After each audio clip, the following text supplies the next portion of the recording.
अस्सलाम वालेकुम नाज़रीन, आप देख रहे हैं टैक्स और आप। आज का हमारा मौजू है FBI नोवल जुरिसडिक्शनल ऑर्डर्स।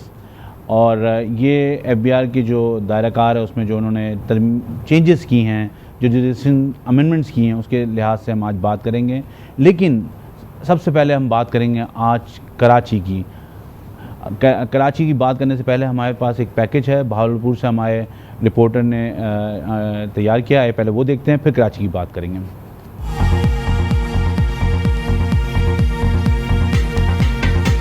35 से 40 लाख की आबादी पर मुश्तमिल भावलपुर जिला जो नवाबों के शहर से मशहूर है। ये शहर कभी रियासत भावलपुर हुआ करता था। यहाँ पर ज़राअत को काफी तरक्की हासिल है। ज़राअत के शोबे में भावलपुर पंजाब की रीढ़ की हड्डी की हैसियत रखता है।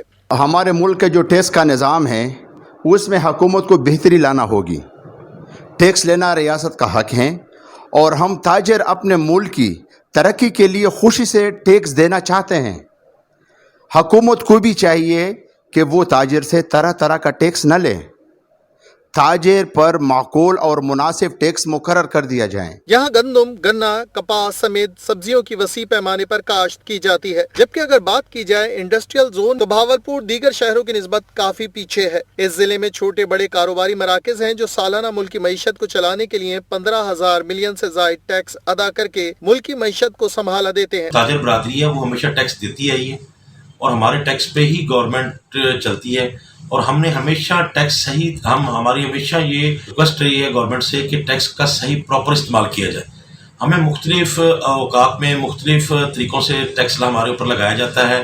ताजिर बरादरी पहले ही पिसी हुई है, गवर्नमेंट को चाहिए कि टैक्स में रिलीफ भी दे और इसका सही इस्तेमाल करे और इसका कलेक्शन का कुछ तरीका बनाए। ज़राई इलाका होने की वजह से यहाँ से ज़राअत टैक्स भी वसी पैमाने पर इकट्ठा होता है जो कौमी खजाने का हिस्सा बनता है। FBR हुक्काम के मुताबिक सालाना मुल्की टैक्स साल 2019 में जहाँ 12,460 मिलियन इकट्ठा हुआ था, वहीं टैक्स पिछले साल की निस्बत अब बढ़कर 15,745 मिलियन के करीब हो चुका है। हम भी टैक्स देने के लिए तैयार हैं और हम टैक्स देते भी आ रहे हैं, लेकिन गवर्नमेंट ने जो एक टैक्स की जो पॉलिसी है इसमें तरमीम की जाए, क्योंकि इसमें हर बंदा टैक्स देने के लिए तो तैयार है लेकिन हर बंदा डरता भी है कि मुझे टैक्स भी दूं सारा कुछ। इसके बाद जो इनके कुछ नुमाइंदगान होते हैं आके ब्लैकमेल करते हैं, तंग करते हैं, इसलिए लोग डरते हैं। दूसरी जानिब भावलपुर का कारोबारी तबका हुकूमत की मौजूदा पॉलिसियों से नाखुश दिखाई देता है। कारोबारी तबके का कहना है कि हुकूमत को चाहिए कि वो टैक्स कलेक्शन करने वाले इदारों में बेहतरी लाए। भावलपुर 15,000 से ऊपर टैक्स देकर मुल्क की मईशत को चलाने में अपना रोल अदा कर रहा है। गवर्नमेंट जो टैक्सेस ले रही है, गवर्नमेंट का काम है टैक्स लेना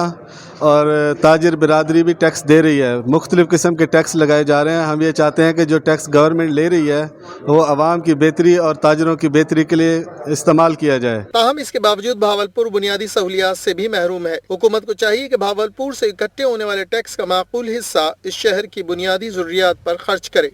जहां मुल्की मईशत को चलाने के लिए ताजर कम्युनिटी हुकूमत को बड़े पैमाने पर टैक्स अदा करती है, वहीं ताजर बरादरी का भी शिकवा है कि हुकूमत को चाहिए कि वो टैक्स कलेक्शन के निज़ाम में बेहतरी लाकर ताजर कम्युनिटी को ज़्यादा से ज़्यादा सहूलियात फराहम करें।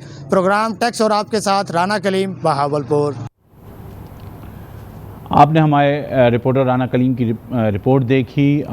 हम बात कर रहे थे कराची बारिशों से बेहाल है, इंफ्रास्ट्रक्चर का बुरा हाल है, तबाह हुआ है, एडमिनिस्ट्रेशन गायब है, लोग जो हैं दर दर फिर रहे हैं और बहुत ही तकलीफ़ में हैं। लेकिन जो आज सबसे बड़ी अहम चीज़ है वो ये कि हर आदमी ये बात करता है कि हमने टैक्स दिया और हमें इसके बदले में क्या मिला। लेकिन जो बुनियादी सवाल है वो ये है कि इस मुल्क में, इस शहर में ना कोई सही टैक्स देता है, ना हुकूमत वक्त सही टैक्स लेती है। सबके अपने अपने वेस्टेड इंटरेस्ट हैं जिसकी वजह से टैक्स निज़ाम सही तौर पर रिस्पॉन्ड नहीं कर पा रहा। मैं जब ये बात कर रहा हूँ तो पूरी तकलीफ़ के साथ ये बात कर रहा हूँ, लेकिन जब आप इस बात को सोचेंगे ठंडे दिल से तो आपको भी समझ में आएगी ये बात कि मैं क्या बात कर रहा हूँ।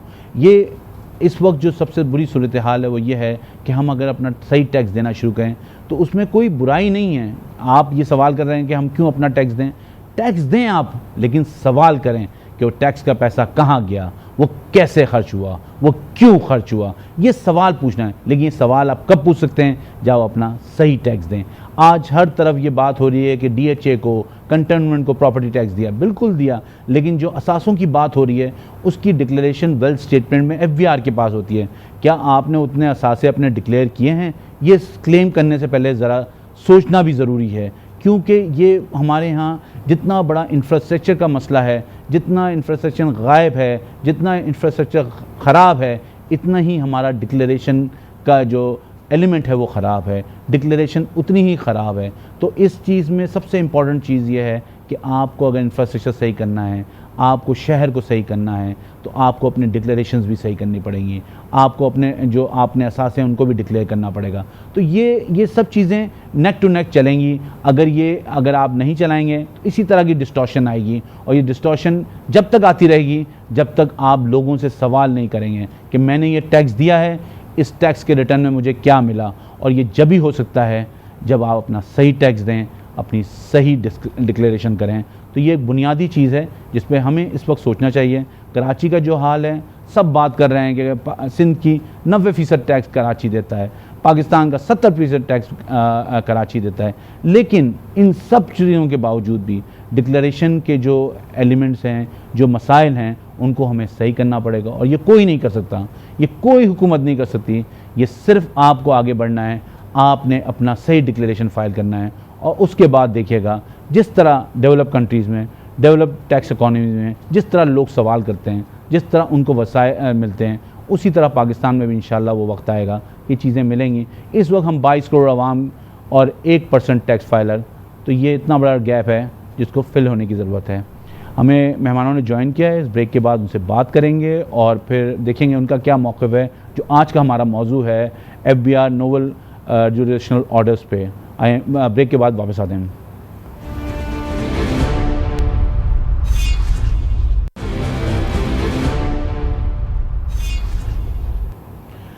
आज के मौजू पे हम बात करेंगे और हमें ज्वाइन किया है जनाब कमाल अहमद सिद्दीकी साहब ने कोयटा से, और हमारे साथ मौजूद हैं ज़ीशान मर्चेंट साहब, कराची टैक्स बार के प्रेसिडेंट एलेक्ट हैं। हम उनसे बात करेंगे और देखते हैं कि उनका क्या मौक़िफ़ है। आज का जो हमारा मौजू है FBR नोवल जुडिशनल ऑर्डर्स। पहले मैं कमाल साहब की तरफ जाऊँगा। अस्सलाम वालेकुम कमाल सिद्दीकी साहब। अस्सलाम वालेकुम। बहुत शुक्रिया आपने हमारे लिए वक्त निकाला। कमाल, ये जो 38 केसेस, ये 380 केसेस जो हैं सर, ये जो ट्रांसफ़र हुए हैं कोयटा से कराची, 38 केसेस जो हैं ये ट्रांसफ़र हुए हैं कोयटा से कराची। तो ये जो केसेस हैं ये क्या कोई बड़ी इंडस्ट्रीज़ हैं, और क्या इससे पहले कभी ऐसी रिवायत रही है कि इस तरह ट्रांसफ़र किया जाए, और इसकी बुनियादी वजह क्या है आपके ख्याल में? सर, ये बहुत शुक्रिया आपने मुझे मौका देने का। इससे पहले ये सिचुएशन कभी भी अराइज नहीं हुई। जब ये सिलसिले गए तो हमारी कंप्लेंट्स गई और प्रिंट मीडिया में जब पब्लिश हुआ तो डॉक्टर साहब ने रिक्वेस्ट करी बाहर से कि वो वीडियो कॉन्फ्रेंस करना चाहते हैं। तो पहला सवाल हमने डॉक्टर साहब से, अशफाक साहब से यही किया कि भाई क्या क्राइटेरिया क्या थी, आपने शिफ्ट क्यों किए? तो उन्होंने कहा कि जिनका भी 1 बिलियन से ज्यादा टर्नओवर है फ्रॉम लास्ट 3 टैक्स ईयर, उनको हमने LTO कराची में शिफ्ट किया है। जब हमने उनको ये बात करी कि भाई आपका full flash RTO Quetta functional है, और बलूचिस्तान के जो सिनेरियो है लॉ एंड ऑर्डर की वजह से लोग बहुत सेंसिटिव हैं यहाँ पे, और ये जो इश्यूज हैं यहाँ से केसेस शिफ्ट करना, ये बहुत लोग पर्सनल लेते हैं इस मामले को। अब आप 2 प्रोविंस नहीं, तो ये जो 38 केसेस हैं ये टॉप बलूचिस्तान के केसेस हैं जिनको वो, जी बलूचिस्तान के टॉप के केसेस, ठीक है। 38 तो हैं ये मेरे वीडियो 38 केसेस का उन्होंने 1 बिलियन का टर्नओवर की जो है कंडीशन रखी। लेकिन अच्छा, ये इसमें आपको क्या लग रहा है, क्या FBR में जो ऑफिसर्स हैं उनकी कैपेसिटी नहीं है? क्या यहाँ पे ला के वो उसको रेवेन्यू बढ़ा सकते हैं? क्या करना क्या चाह रही है, क्या इंजीनियरिंग करना चाह रही है FBR?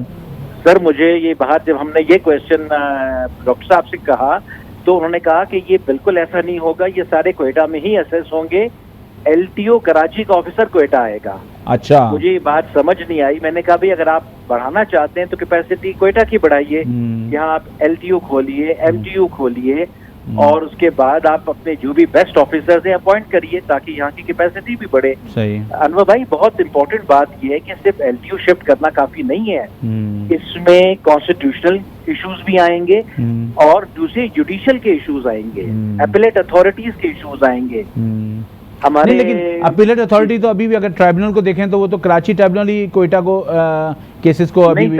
अच्छा, अभी उन्होंने नोटिफाई कर दिया कोयटा का अलग ट्राइब्यूनल, अच्छा, अलग अपील कमिश्नर, अलग ट्राइब्यूनल। नहीं, बिल्कुल सही, ये होना भी चाहिए। लेकिन पहले ये ऐसा होता था कि कराची ट्राइब्यूनल से ही बेंच वहाँ जाती थी। हाँ जी, तो उनका कहना ये था कि हम कोयटा में ऑफिस खुलेगा और कोयटा में, मैंने कहा आपकी जिन कंपनियों की बात कर रहे हैं कोई छोटी कंपनीज नहीं है, उनका बहुत बड़ा रेवेन्यू रिकॉर्ड होगा, अकाउंट्स का रिकॉर्ड होगा। कोयटा से कराची जाना इज वेरी सेंसिटिव, 700 किलोमीटर का रास्ता। ठीक है कमाल साहब, मैं आप बिल्कुल बात समझ गया हूँ कि ये जो हार्डशिप है टैक्स पेयर के लिए बहुत सीरियस हार्डशिप है और इसमें कंप्लायंस के बहुत सीरियस इशू आएंगे और एडवर्स ऑर्डर्स भी हो सकते हैं। लेकिन जो बात अशफाक साहब ने कही है कि ऑफिसर वहाँ जाएगा, तो क्या इससे आप लोगों को कोई रिलीफ नजर आता है कि ऑफिसर वहाँ जाएगा तो हो सकता है बड़े कैसे टेक्निकली कैसे पॉसिबल होगा कि ये बड़े केसेस कोई एक सेटिंग में तो नहीं होते ना सर। जी जी जी, उनकी मुसलसल हियरिंग्स होती हैं, उनके डॉक्यूमेंटेशंस होती हैं, रिक्वायरमेंट्स होती हैं।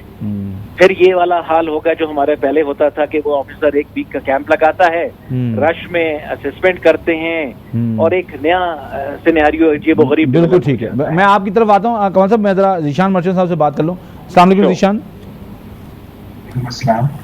ये आपके ख्याल में जो जुडिशनल ऑर्डर्स इस वक्त FBI ने किए हैं कोयटा से कराची, KPK से इस्लामाबाद, फिर सक्कर के भी कुछ केसेस ट्रांसफ़र किए हैं और उसके बाद रीनेम किया है कराची LTO को Karachi large tax payer Karachi, Lahore, Islamabad और MTU बना दिया LTO 2 को, तो ये क्या किस रिफॉर्म का हिस्सा है और इसके पीछे क्या विजडम है? बिस्मिल्लाहिर्रहमानिर्रहीम। अनवर साहब, बहुत शुक्रिया आपका मुझे प्रोग्राम में मदद करने के लिए। आप 2001 का ऑर्डिनेंस जब प्रोमोलगेट हुआ था तो आपको उस वक्त जाना पड़ेगा और आप जब देखेंगे उस वक्त आपको भी याद होगा अच्छी तरीके से कि उस वक्त एक मीडियम टैक्स पेयर यूनिट होता था और उस वक्त जो एक रिक्वायरमेंट यानी जो एक फैसिलिटेशन मोड को सेट किया गया था और कॉन्टैक्ट फ्री एनवायरनमेंट को सेट करने की कोशिश की गई थी कि टैक्स पेयर और टैक्स कलेक्टर का कॉन्टैक्ट कम से कम हो। उसको जब शुरू किया गया तो वो शायद इतना सक्सेसफुल नहीं था क्योंकि एनफोर्समेंट अलग होती थी, ऑडिट अलग होता था और किसी का पता नहीं होता था कि क्या चल रहा है। तो उसको फिर बाद में दोबारा से पुराने मोड में ले गए थे कि जिसमें एक ही ऑफिसर आपका ऑडिट और एनफोर्समेंट करता था और जो MTU और LTU का कोई कॉन्सेप्ट था वो खत्म हो गया था और वही जोनल बेसिस पे हम टेरिटोरियल बेसिस पे आ गए थे। अब एक दफा फिर उसी चीज को दोबारा से करने की कोशिश की जा रही है कि जहां पे लार्ज टैक्स पेयर्स जो हैं चाहे वो कहीं के भी हों उनको एक जगह पे लाया जाए। अभी पिछले दिनों हम अखबारात में पढ़ रहे थे कि जो LTU से जो टैक्स कलेक्शन का इनका एक टारगेट था या जो एक एस्टिमेट था वो तकरीबन 70% था, लेकिन चूंकि वो 60 और 65% और अब 58% पे आ गया था तो रीस्ट्रक्चरिंग करने की कोशिश की गई है जिसमें जैसे कमाल साहब ने फरमाया कि 1 बिलियन से ज्यादा जिसका भी टर्नओवर है पिछले 3 सालों में चाहे किसी भी एक साल में हो उसको LTU में ट्रांसफर कर दिया गया है। आपने ये भी गौर किया होगा कि अब एक दफा फिर से इन्फोर्समेंट के ऑफिसर कमिश्नर अलग हो गया है, ऑडिट का कमिश्नर अलग हो गया है और अब जो वजह दी जा रही है जब ये 2003 में LTU बना था तो उस वक्त तो ये था कि जिस टैक्स पेयर का केस वहाँ जाता था तो वो तो अपने आप को फैसिलिटेट फील करता था कि अगर मेरा ऑडिट हुआ भी तो अगर वो ड्रॉप होना है तो ड्रॉप हो जाएगा। बहुत सारे केसेस में हमने देखा कि केसेस ड्रॉप, तो क्या अब ये सूरत हाल नहीं है? लोग जो है उतना ही कम्बरसम फील करते हैं LTU में भी अपीयरेंस? देखिए, इनिशियली आप बिल्कुल सही फरमा रहे हैं कि जब ये LTU का वजूद हुआ था उस वक्त तो बहुत ज्यादा फैसिलिटेशन थी, अननेसेसरी किसी को जो है तंग नहीं किया जा रहा था और डिक्लेयर्ड वर्जन में अगर वो डिटेल्स दे रहा था तो उसको ना सिर्फ एक्सेप्ट किया जा रहा था बल्कि प्रोसीडिंग्स को क्लोज भी की जा रही थी। लेकिन आहिस्ता आहिस्ता LTU भी ऑफिसर्स का जो एक तरीकेकार था वो चेंज होने लगा क्योंकि उन पे मंथली टारगेट्स का प्रेशर क्रिएट होना शुरू हुआ। पहले ये जो टारगेट थे ये हाफ ईयरली और ईयरली होते थे, फिर वो क्वार्टरली हुए और उसके बाद मंथली टारगेट्स पे जब आए तो एफबीआर ने हर महीने जो है एलटीयू से परफॉर्मेंस लेना शुरू की। उसकी वजह से जो है सारा का सारा सिलसिला जो था वो तब्दील हो गया और एलटीयू में भी वही सारी चीजें जो कोरेस्पॉन्डेंस या जो कंबरसम प्रोसीजर्स आरटीओज में होते थे वही सारे के सारे प्रोसीजर्स एलटीयू ने भी अडॉप्ट करना पड़े। तो आपकी बात से तो ये लग रहा है कि ये सारा रेवेन्यू कलेक्शन की अलाइनमेंट है। देखिए पहले तो अभी तक जो हो रहा था वो तो रेवेन्यू कलेक्शन की अलाइनमेंट थी और अभी भी किसी हद तक अगर आप ये कहें तो ये गलत ना होगा क्योंकि एफबीआर एक्सपेक्ट ये कर रहा है कि तकरीबन 70% टैक्स की कलेक्शन जो है वो आनी चाहिए एलटीयू से, उसके बाद जो है 10 से 15% जो है वो एमटीयू से आनी चाहिए, जो कि अब वो एलटीयू 2 जो होता था कराची में लार्ज टैक्स पेयर यूनिट 2 का जो ऑफिस था उसको डेजिग्नेट कर दिया गया है मीडियम टैक्स पेयर यूनिट में। और इसके अलावा जो भी अब टैक्स रीच आरटीओज जो है अब उनको बाद अभी तो आरटीओ 1 और आरटीओ 2 का शक्ल दी गई है, लेकिन इसके बाद इन्हें ब्रॉडनिंग ऑफ टैक्स बेस के जोन्स बना दिए जाएंगे जहां पे इनका कोई भी टैक्स कलेक्शन का टारगेट नहीं सेट किया जाएगा। इनका काम सिर्फ ये होगा कि नए टैक्स पेयर्स को ढूंढा जाए। निशान, मैं आपकी बात आगे मैं आपके पास वापस आता हूँ, जरा कमाल साहब से मैं एक बात कर लूँ। कमाल साहब। जी जी जी सर। ये जो एक आप लोगों ने पॉइंट रेज किया था कि ये बलूचिस्तान के रेवेन्यू कलेक्शंस को कम करने के लिए ट्रांसफर किया है, तो इस सूरत हाल में जो आपने अभी बताई है कि टैक्स ऑफिसर वहाँ आएगा तो इस पर तो फर्क नहीं पड़ेगा? नहीं सर, वो ऑफिसर तो आएगा लेकिन कलाएगा तो एलटीयू का ना सर जी। नहीं, लेकिन कलेक्शन तो एफबीआई वो बलूचिस्तान की ही उसमें जाएगी ना? नहीं सर, ऐसा नहीं है। ये जब एलटीयू में केस जुरिसडिक्शन ट्रांसफर होगी, जब कभी भी आप पेमेंट चलान जनरेट करते हैं तो वो आरटीयू या एमटीयू या एलटीयू डिक्लेयर करता है। सही है। और वो उस जुरिसडिक्शन में जाता है। ठीक है। अब आपका ये जो सुल्तान एफसी अवार्ड का आ रहा है इसमें one of the factor is generation collection, ये फंड कलेक्शन का होता है, प्लस पॉपुलेशन एरिया, ये सब फैक्टर्स होते हैं। ठीक है। तो आप ये समझते हैं कि ये रेवेन्यू कलेक्शन का यही मसाइल हैं?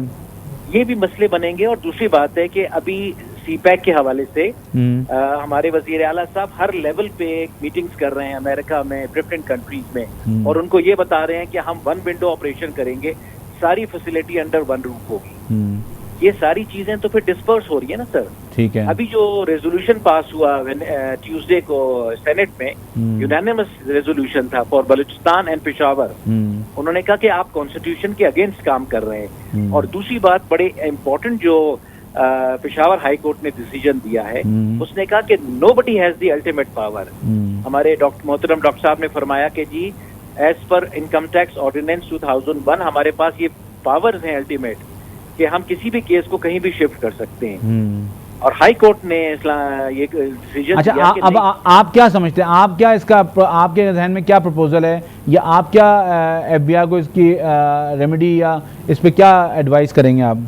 सर, हमने तो उनको बड़ा क्लियर कट ये दिया है कि अगर आप वाकई एक स्पेशलाइज्ड एक यूनिट बनाना चाहते हैं जहां क्वालिफाइड ऑफिसर, रेवेन्यू माइंडेड लोग हों, ऑफिसर्स भी, तो आप एमटीयू या एलटीयू को क्वेटा में खोलिए। एलटीयू क्वेटा क्यों नहीं खोल सकता? सही है। Why to take it 700 miles away? आप यहीं पे सारे ऑफिसर्स बनाइए, कैपेसिटी बिल्डअप करिए। आज 38 केसेस हैं।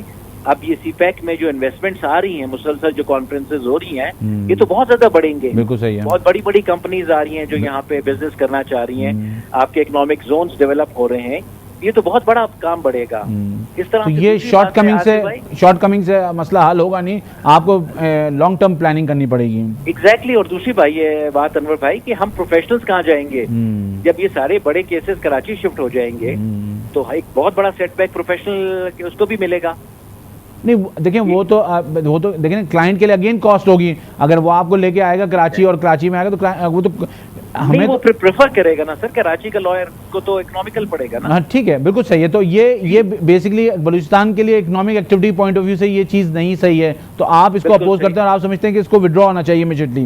विड्रॉ होना चाहिए। अगर इनके जहन में कॉन्सेप्ट है रेवेन्यू के हिसाब से, हम पाकिस्तानी हैं, हमें टैक्स देना चाहिए जो बनती है, लेकिन एक जो बेसिक कॉन्स्टिट्यूशनल राइट है कि जो एट द डोर स्टेप जब ये फैसिलिटी फुल फ्लेज RTOs मौजूद हैं, ऑफिसर हैं, बिल्डिंग है और फैसिलिटी है, तो क्यों नहीं एक स्पेशलाइज्ड जोन जिसको आप MTU नाम देते हो या LTO नाम देते हैं, आप खोलिए, ऑफिसर जहां से मर्जी लेकर आइए, जो बेस्ट इन द कंट्री है उनको लगाइए। ठीक है, आपका पॉइंट ऑफ व्यू आ गया। मैं ज़रा जीशान साहब से बात कर लूँ।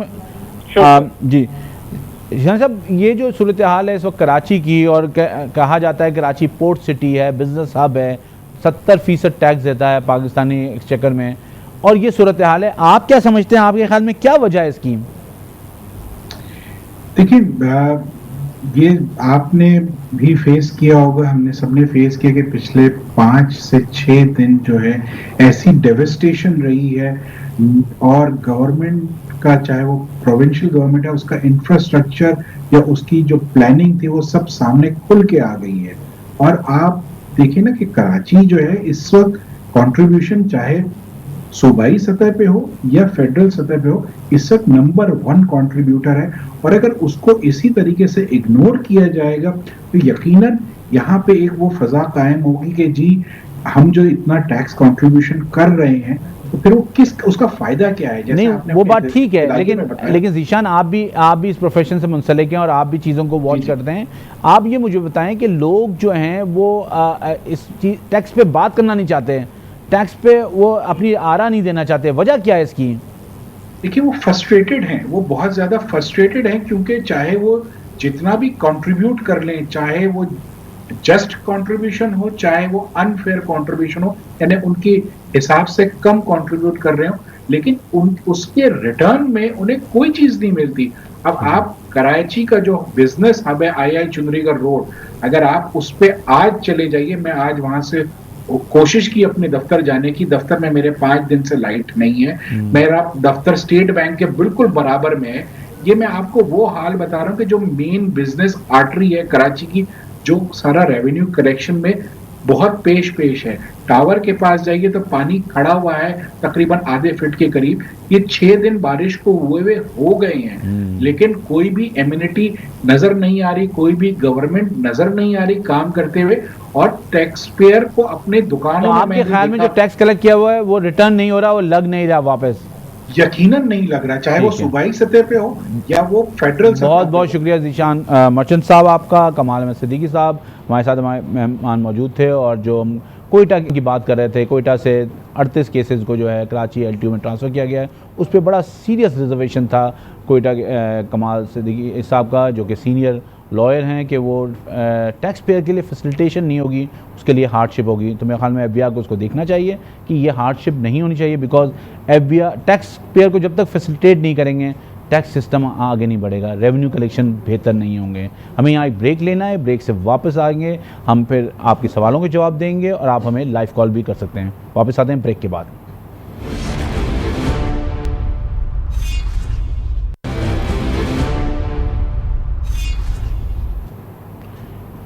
ब्रेक पे जाने से पहले हम बात कर रहे थे मेहमानों से, जिन्होंने बड़ा कॉम्प्रिहेंसिवली एक्सप्लेन किया कि जुरिसडिक्शन के क्या मसाइल हैं और किस तरह FBI जो है फैसिलिटेशन के बजाय हार्डशिप क्रिएट कर रहा है।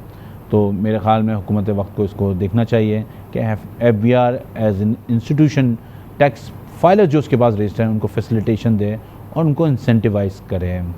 आप हमको लाइव कॉल भी कर सकते हैं, हमारा नंबर आपकी स्क्रीन पे चल रहा है।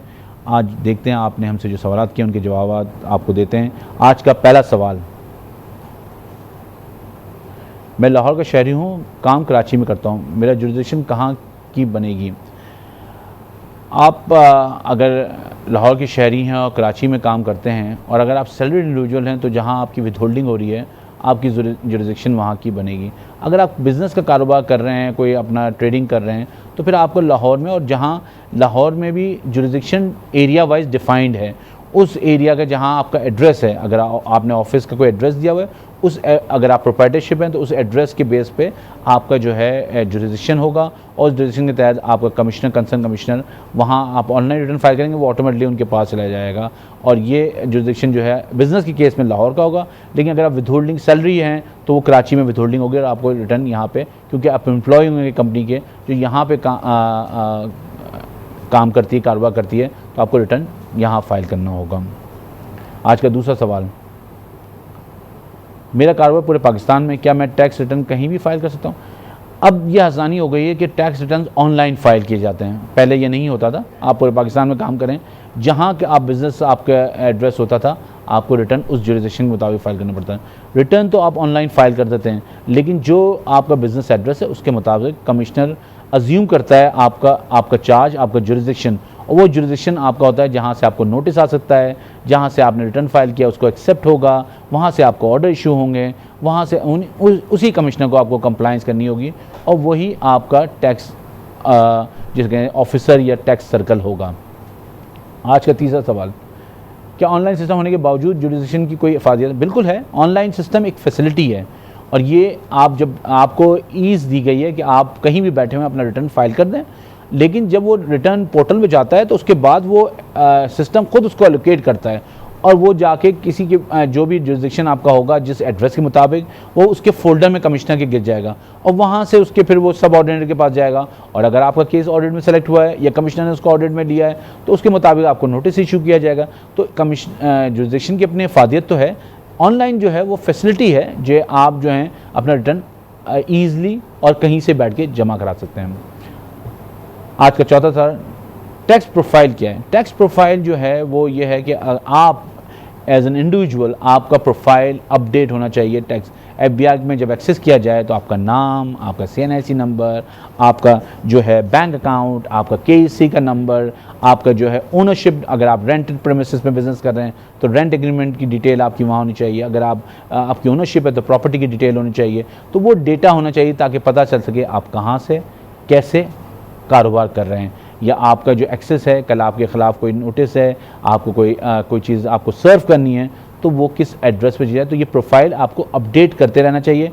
बहुत सारे केस में हमने ये देखा है कि लोग अपना प्रोफाइल अपडेट नहीं करते, अब क्योंकि अब तो FBI ने उस पर पेनल्टी भी लगा दी है। पहले ऐसा नहीं होता था, लोग उसको टेकन फॉर ग्रांटेड लेते थे, जबकि ये प्रोफाइल जो है आपका फेस होता है और इसको आपको अपडेट करते रहना चाहिए ताकि FBI कम्युनिकेट करे तो वो सही जगह पे पहुँचे। इसलिए बहुत सारे केसेस में हमने देखा कि लोगों ने प्रोफाइल अपने अपडेट नहीं किए थे, उनको कम्युनिकेशन नहीं हुई, और उसकी वजह से उनके केसेस एक्सपार्टी भी हुए और वो अपील भी नहीं कर सके और उस राइट से भी महरूम रहे। तो अपना आप जो हैं वो प्रोफाइल अपडेट करें ताकि FBI को अगर आपसे कोई सवाल पूछना है, कोई क्वेरी है, तो वो आपके सही एड्रेस पे दे और आप उसका सही वक्त में जवाब दे सकें।